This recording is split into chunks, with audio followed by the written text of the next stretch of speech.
എല്ലാവർക്കും നമസ്കാരം. നമ്മളിന്ന് ചെയ്യാൻ പോകുന്ന വീഡിയോ 9ാം ക്ലാസ്സിലെ സമവാക്യ ജോഡികൾ അഥവാ പെയർ ഓഫ് ഇക്വേഷൻസ് എന്ന പാഠഭാഗത്തിലെ 42ാമത്തെ പേജിലെ 1ാമത്തെ ചോദ്യവും അതിൻ്റെ ഉത്തരവുമാണ്. അപ്പോൾ എല്ലാവർക്കും ഈ വീഡിയോയിലേക്ക് സ്വാഗതം. നമ്മൾ പറഞ്ഞ ആ ചോദ്യം ഇതാണ്: 10 മീറ്റർ നീളമുള്ള കയർ രണ്ടായി മുറിച്ച് ഓരോ കഷ്ണം കൊണ്ടും സമചതുരം ഉണ്ടാക്കണം. അവയുടെ അകത്തുള്ള പരപ്പളവുകളുടെ വ്യത്യാസം 1/4 ചതുരശ്ര മീറ്റർ ആകണം. 1/4 ചതുരശ്ര മീറ്റർ ആകണം. എങ്ങനെ മുറിക്കണം എന്ന് ചോദിച്ചു കഴിഞ്ഞാൽ ഏതൊക്കെ അളവുകളിൽ മുറിക്കണമെന്നാണ്. A 10 meter long rope is to be cut into 2 pieces and a square is to be made using each. The difference in areas enclosed must be 1 and 1/4 square meters. How should it be cut? ഇതാണ് നമുക്ക് കണ്ടുപിടിക്കേണ്ടത്. അപ്പോൾ നമുക്കിതിൻ്റെ സ്റ്റെപ്പുകളിലേക്ക് കടക്കാം. 10 metre നീളമുള്ള കയറിനെയാണ് നമുക്ക് cut ചെയ്തെടുക്കേണ്ടത്. അപ്പോൾ first പീസിനെ അതിൻ്റെ നീളത്തെ എക്സ് എന്നിടുക. ഒന്നാമത്തെ കഷ്ണത്തിൻ്റെ നീളം എക്സ് എന്നിടുക. രണ്ടാമത്തെ കഷ്ണത്തിൻ്റെ നീളത്തെ അപ്പോൾ നമുക്ക് വൈ എന്നിടുക, അല്ലേ? 2 കഷ്ണങ്ങളാണുള്ളത്. ഒന്നാമത്തേതിനെ എക്സ് എന്നും രണ്ടാമത്തേതിനെ വൈ എന്നും എടുത്തു, അല്ലേ? അപ്പോൾ ഇതിൽ നിന്ന് നമുക്ക് പെട്ടെന്ന് കിട്ടുന്ന ഒരു കാര്യമുണ്ടല്ലോ, ഇതിൻ്റെ ടോട്ടൽ ലെങ്ത് എന്ന് പറഞ്ഞാൽ 10 മീറ്റർ നീളമുള്ള കയറാണ് നമ്മൾ 2 കഷ്ണങ്ങളാക്കിയത്. അപ്പോൾ ഇതിൻ്റെ ടോട്ടൽ ലെങ്ത് 10 മീറ്റർ ആണ്, അല്ലേ? അപ്പോൾ അതിനകത്ത് നമുക്ക് ഫസ്റ്റ് ഇക്വേഷൻ കിട്ടിക്കഴിഞ്ഞു. എക്സ് പ്ലസ് വൈ എന്ന് പറയുന്നത് 10 ആണ്. ഫസ്റ്റ് ഇക്വേഷൻ കിട്ടിക്കഴിഞ്ഞു. എക്സ് പ്ലസ് വൈ എന്ന് പറയുന്നത് 10 ആണ്, അല്ലേ? ഇനി എന്താ പറഞ്ഞിരിക്കുന്നത്? First square. ഇപ്പോൾ 2 സമചതുരങ്ങളുണ്ടാക്കി. അപ്പോൾ ആദ്യത്തെ സമചതുരത്തിൻ്റെ ഈ എക്സ് എന്ന് പറഞ്ഞാൽ എന്താണ്? അതിൻ്റെ ചുറ്റളവാണ്, അല്ലേ? പെരിമീറ്ററാണ്. അപ്പോൾ ഫസ്റ്റ് സ്ക്വയറിൻ്റെ സൈഡ് എന്ന് പറയുന്നത് x/4 ആയിരിക്കും. കാരണം ഈ എക്സ് മീറ്റർ നീളമുള്ള ചരടിനെയാണ് നമ്മൾ വളച്ച് സമചതുരം ആക്കുന്നത്. അപ്പോൾ അതിൻ്റെ ഒരു വശം എന്ന് പറയുന്നത് x/4 ആയിരിക്കും. രണ്ടാമത്തെ സമചതുരത്തിൻ്റെയോ?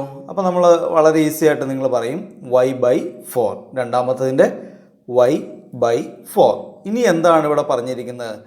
ഇങ്ങനെ സമചതുരം ഉണ്ടാക്കി കഴിഞ്ഞാൽ, അല്ലേ, സ്ക്വയർ ഉണ്ടാക്കി കഴിഞ്ഞാൽ ഇതിനകത്ത് വരുന്ന പരപ്പളവുകളുടെ ഏരിയകളുടെ ഡിഫറൻസ് എന്ന് പറയുന്നത്, വ്യത്യാസം എന്ന് പറയുന്നത് 1/4 ചതുരശ്ര മീറ്റർ ആണ്. 1 and 1/4 സ്ക്വയർ മീറ്റർ ആണ്, അല്ലേ? പരപ്പളവിൻ്റെ വ്യത്യാസം എന്ന് പറയുന്നത് 1 and 1/4 എന്ന് പറഞ്ഞാൽ നമുക്ക് അതിനെ 5/4 എന്ന് എഴുതാം, അല്ലേ? 5/4 എന്ന് എഴുതാം. അപ്പോൾ അങ്ങനെയാണെങ്കിൽ ഫസ്റ്റ് സ്ക്വയറിൻ്റെ ഏരിയ എന്ന് പറയുന്നത് x/4ൻ്റെ സ്ക്വയർ മൈനസ് സെക്കൻഡ് സ്ക്വയറിൻ്റെ ഏരിയ എന്ന് പറയുന്നത് y/4ൻ്റെ സ്ക്വയർ. ഇത് തമ്മിലുള്ള വ്യത്യാസം, ഈ പരപ്പളവുകളുടെ വ്യത്യാസം എന്ന് പറയുന്നത് 5/4 ആണ്. ഇനി നമുക്ക് ഇതിനെ ഒന്ന് സിംപ്ലിഫൈ ചെയ്തു നോക്കാം. അപ്പോൾ ഇവിടെ x/4ൻ്റെ സ്ക്വയർ എന്ന് പറയുന്നത് x²/16 മൈനസ് y²/16 സമം എന്ത് വന്നു? 5/4 എന്ന് വന്നു.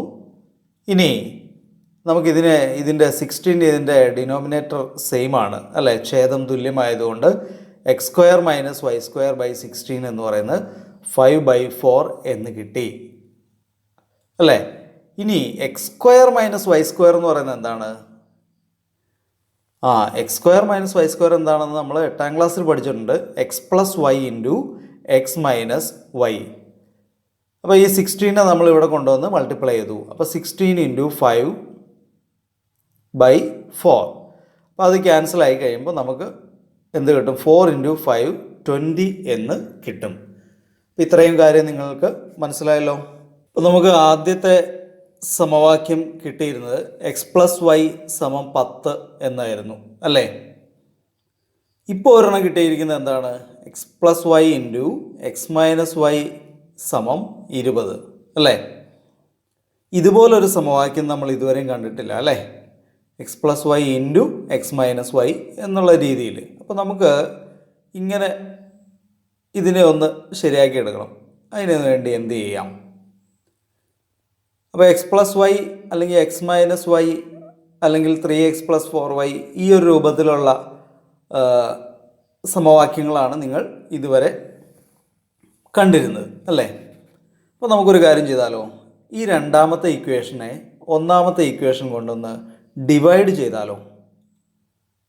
അപ്പോൾ 2/1 എന്തായിരിക്കും കിട്ടുന്നത്? നമുക്ക് താഴെ ഒന്ന് എഴുതി നോക്കാം. X plus y into x minus y is equal to 20 divided by x plus y is equal to 10. അപ്പോൾ ഞാൻ ഒറ്റ വരെ അങ്ങ് നീട്ടി വരച്ചു എന്ന് മാത്രമേ ഉള്ളൂ. അപ്പോൾ ഓരോന്നിനെ ഡിവൈഡ് ചെയ്യുമ്പോൾ എന്ത് സംഭവിക്കും? ഇവിടെ എക്സ് പ്ലസ് വൈ ഉണ്ട്, ഇവിടെ എക്സ് പ്ലസ് വൈ ഉണ്ട്, ഇവിടെ 20 ഉണ്ട്, ഇവിടെ 10 ഉണ്ട്. അപ്പോൾ എന്താ ഇവിടെ സംഭവിക്കുന്നത്? എക്സ് പ്ലസ് വൈയും കട്ടായി പോവും, 20യും പിന്നെന്താണ് 10ഉം കട്ടായി കഴിയുമ്പോൾ ഒരു 2 കിട്ടും അല്ലേ?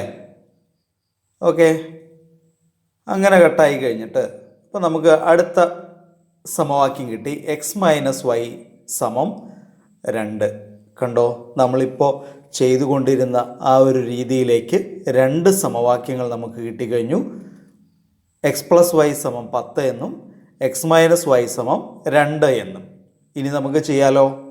ഇതുവരെ ചെയ്ത രീതിയിൽ നമുക്ക് ചെയ്യാം. ഒന്നെങ്കിൽ എന്ത് ചെയ്യാം? 2 സമവാക്യങ്ങൾ തമ്മിൽ കൂട്ടുക, അല്ലെങ്കിൽ 2 എണ്ണം തമ്മിൽ കുറയ്ക്കുക അല്ലേ? ഇപ്പോൾ നമുക്ക് എന്താ ചെയ്യേണ്ടത്? ഇപ്പോൾ ഇവിടെ പ്ലസ് വൈ ഉണ്ട്, മൈനസ് വൈ ഉണ്ട്. ഇത് ആഡ് ചെയ്ത് കഴിഞ്ഞാൽ ഇത് രണ്ടും ക്യാൻസലായി പോയിക്കോളും അല്ലേ? സബ്ട്രാക്റ്റ് ചെയ്ത് കഴിഞ്ഞാലോ, കുറച്ച് കഴിഞ്ഞാൽ എക്സ് അങ്ങ് ക്യാൻസലായി പോകും. അപ്പോൾ നമുക്ക് എന്താ ചെയ്യേണ്ടത്? രണ്ടും കൂടി ആഡ് ചെയ്യാം. 1 + 3 ഇക്വേഷൻ 1 + ഇക്വേഷൻ 3 എന്താണ് കിട്ടുന്നത്? താഴെ എഴുതി നോക്കുമ്പോൾ എന്താ വരുന്നത്? X plus y is equal to 10, x minus y equal to 2. ഇപ്പോൾ നമുക്കത് ആഡ് ചെയ്ത് നോക്കുമ്പോൾ എന്ത് കിട്ടും? എക്സും എക്സും കൂടെ 2x, വൈ ക്യാൻസലായി പോയി, ഈസ് ഈക്വൽ ടു 12 എന്ന് കിട്ടും. 2x സമം 12 എന്ന് നമുക്ക് കിട്ടിക്കഴിഞ്ഞു. അപ്പോൾ നമുക്ക് എക്സ് ഈസി ആയിട്ട് കിട്ടിയില്ലേ? 2x 12 ആണെങ്കിൽ 1x എന്ന് പറയുന്നത് 12നെ 2 കൊണ്ട് ഹരിക്കുക, അപ്പോൾ 6 എന്ന് കിട്ടും. അപ്പോൾ എക്സിൻ്റെ വില കിട്ടി. ഇപ്പോൾ ഒരു വില കിട്ടിക്കഴിഞ്ഞാൽ അടുത്ത് കാണാൻ നമുക്കറിയാം ഒന്നാമത്തേലോ ഒക്കെ അല്ലേ, അല്ലെങ്കിൽ രണ്ടാമത്തേലോ മൂന്നാമത്തേലോ ഒക്കെ വില കൊടുക്കുക എന്ന് നമ്മൾ പഠിച്ചിട്ടുണ്ട്. നമുക്ക് ഒന്നാമത്തേൽ തന്നെ കൊടുത്തു നോക്കാം. ഒന്നാമത്തെ സമവാക്യത്തിൽ നിന്ന് എന്ത് കിട്ടും? എക്സിൻ്റെ വില കൊടുക്കുക, എത്രയാണ്? 6 + y സമം 10. 6 + y സമം 10 എന്ന് കിട്ടിക്കഴിഞ്ഞു. ഇനി അങ്ങനെയാണെങ്കിൽ y സമം എത്ര വരും? 10ൽ നിന്ന് 6 കുറയ്ക്കുക, 4 എന്ന് കിട്ടി. വൈയുടെ വില 4 എന്ന് നമുക്ക് കിട്ടിക്കഴിഞ്ഞു. അപ്പോൾ വൈയുടെ വില 4 കിട്ടി. ഈ എക്സ് എന്ന് പറയുന്നത് എന്താണ്? ആദ്യത്തെ മുറിച്ച നീളം അല്ലേ? വൈ എന്ന് പറയുന്നത് രണ്ടാമത്തെ നീളം. അപ്പോൾ ലെങ്ത് ഓഫ് ദ പീസസ് അല്ലെങ്കിൽ ആ കഷ്ണങ്ങളുടെ നീളങ്ങൾ എന്ന് പറയുന്നത് 6 മീറ്ററും 4 മീറ്ററും. അപ്പോൾ 6 മീറ്ററും 4 മീറ്ററും വരേണ്ട രീതിയിലാണത് മുറിക്കേണ്ടത്. അപ്പോൾ ഇത് നിങ്ങൾക്ക് മനസ്സിലായെന്ന് ഞാൻ വിചാരിക്കുന്നു. നമുക്ക് അടുത്ത ക്ലാസ്സിൽ വീണ്ടും കാണാം.